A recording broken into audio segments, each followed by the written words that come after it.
Em julho deste ano, o Instituto Cidades Sustentáveis lançou o Mapa das Desigualdades no Brasil, com base em dados do IBGE de 2021.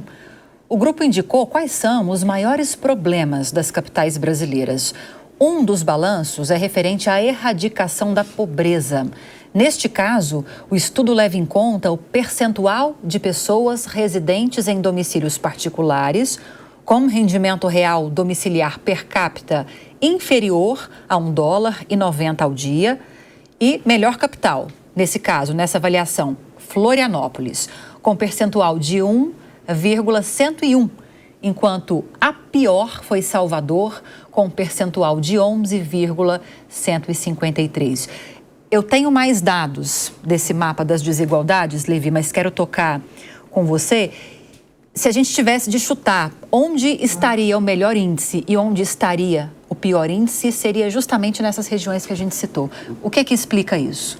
Bom, o Brasil é um país de dimensões continentais, marcado por profundas desigualdades regionais, que se exprimem, que se espelham também na realidade das cidades. Lembrando que a cidade foi o município como ente da federação, é uma invenção do Constituinte de 88, é onde a gente mora, é onde a gente vivencia as nossas alegrias e as nossas aflições, né? Mas, certamente, isso acompanha um processo de desigualdade regional que é a marca do nosso país, que exprime processos históricos, processos estruturais muito consolidados em relação à desigualdade. Lembrando que, se nós descermos os dados dessa análise, também encontraremos aspectos de desigualdade, mesmo nas cidades que tiveram uma boa avaliação. A gente fala, Lívia, que o Brasil está discutindo aí cidades inteligentes, cidades sustentáveis, uso de tecnologia, que são agendas do século XXI, sem ter resolvido problemas do século XIX, como saneamento básico, ou problemas do século XX, como direito à moradia. Então, é complexo e torna ainda mais interessante o desafio da democracia de resolver problemas práticos de pessoas de carne e osso. Porque essas desigualdades, elas são retroalimentadas pelas próprias carências dessas regiões, dessas cidades, né? Pobreza, violência e outras vulnerabilidades acabam levando a uma situação cada vez mais desigual. E aí é difícil romper isso. A gente tem uma temporalidade histórica desencontrada no Brasil. A economia avançou numa velocidade a nos colocar como uma das maiores economias do mundo. Só que a educação, a cidadania, elas não acompanham. A política não acompanha. Você pega uma cidade como São Paulo, que você tem o ápice da riqueza na Faria Lima, e você tem no Bom Retiro bolivianos com trabalho análogo à escravidão. Nós estamos falando de São Paulo, não precisamos também... A gente pode ir para outras cidades. A gente tem em São Paulo um cara numa Ferrari de 1 milhão e do lado dele um senhor com 4 cachorros e 3 crianças puxando uma carroça de reciclado. É a mesma cidade em que eles estão vendo, mas é a mesma cidade? É a mesma realidade? A gente teve o ritmo da industrialização de São Paulo. Nenhum estado, nenhuma cidade reuniu as condições objetivas para a industrialização. Nós saímos de uma região como o Nordeste, eu morei e dei aula lá, né, do império, da força da escravidão e do açúcar, chegamos em São Paulo com o café e com a industrialização. E a disparidade é enorme. A disparidade é enorme. Quer dizer, quando o Levi coloca aqui que tem pessoas que não têm água potável, tem pessoas que não têm esgotamento sanitário. Eu cheguei um dia numa cidadezinha, às margens do Rio Negro, numa atividade com os meus alunos da universidade, e aí quando eu olhei, o professor tinha chegado de barco, eu falei, você não vai dar aula? Ele falou, primeiro eu vou fazer a merenda. Então ele encostou, amarrou o barquinho dele no Rio Negro, entrou, foi fazer a merenda das crianças com leite e bolacha, para poder dar de comer para as crianças que também chegaram de barco. Depois ele foi dar aula debaixo de uma árvore, numa lousa. Eu estava vendo aquilo, os meus olhos se encheram de lágrimas para pensar nesta realidade que ele está falando. A criança, se matar um tatu para comer, e é difícil ter, porque o Rio Negro ele é muito ácido, se ela for pego pelo fiscal de Bamba ou pela polícia, ela tem um problema sério.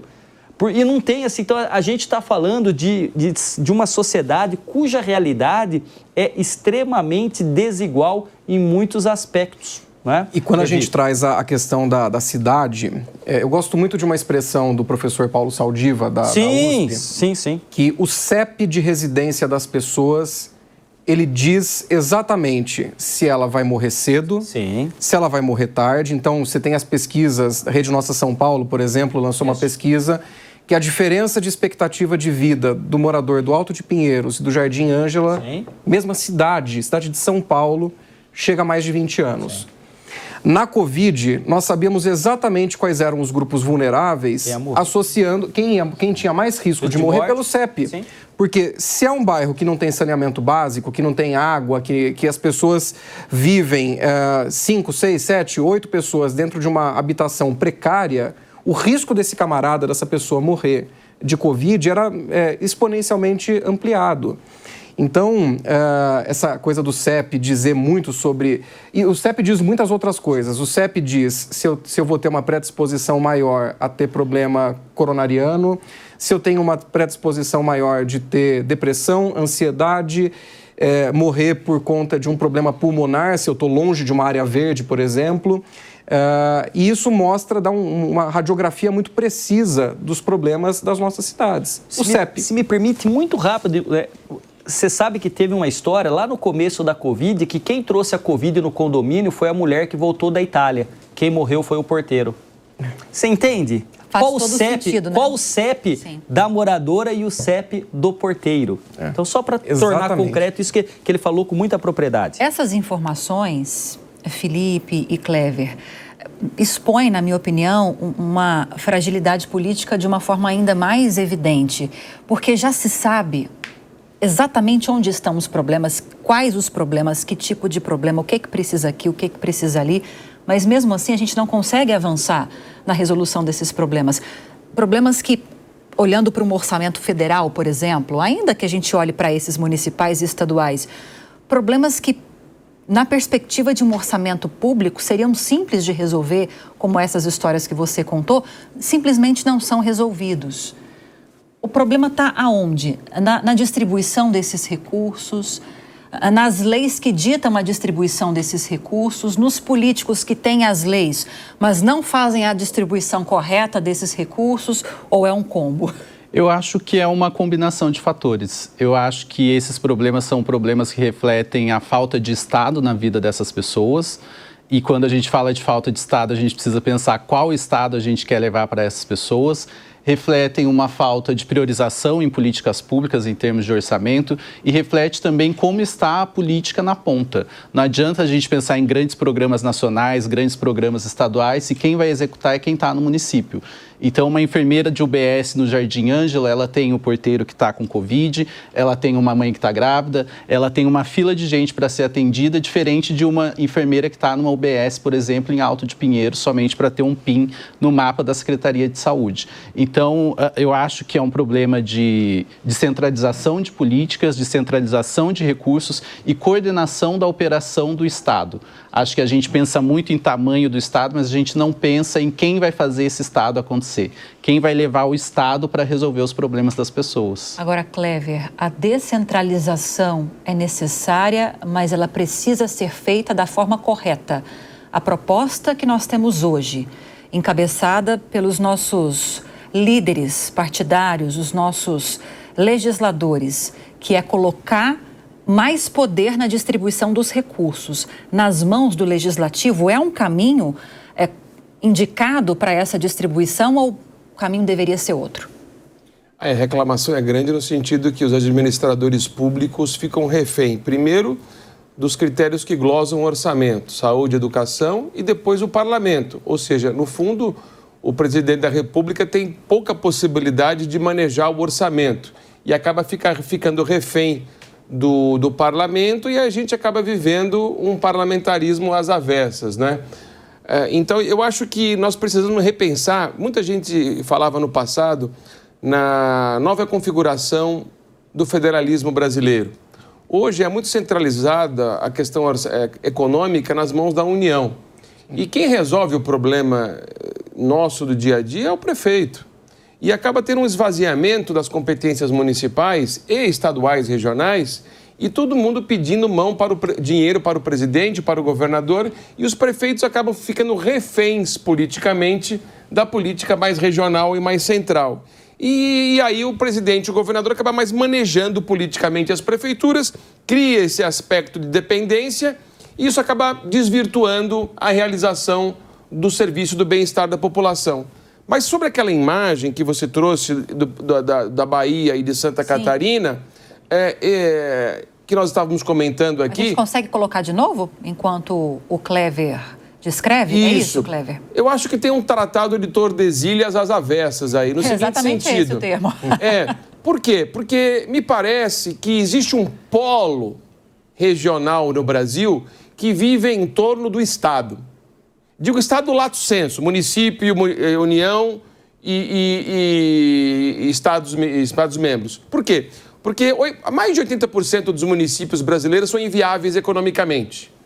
E as pessoas, em determinados estados, em determinadas regiões, vivem em torno do Estado, do dinheiro público. Não é o correto.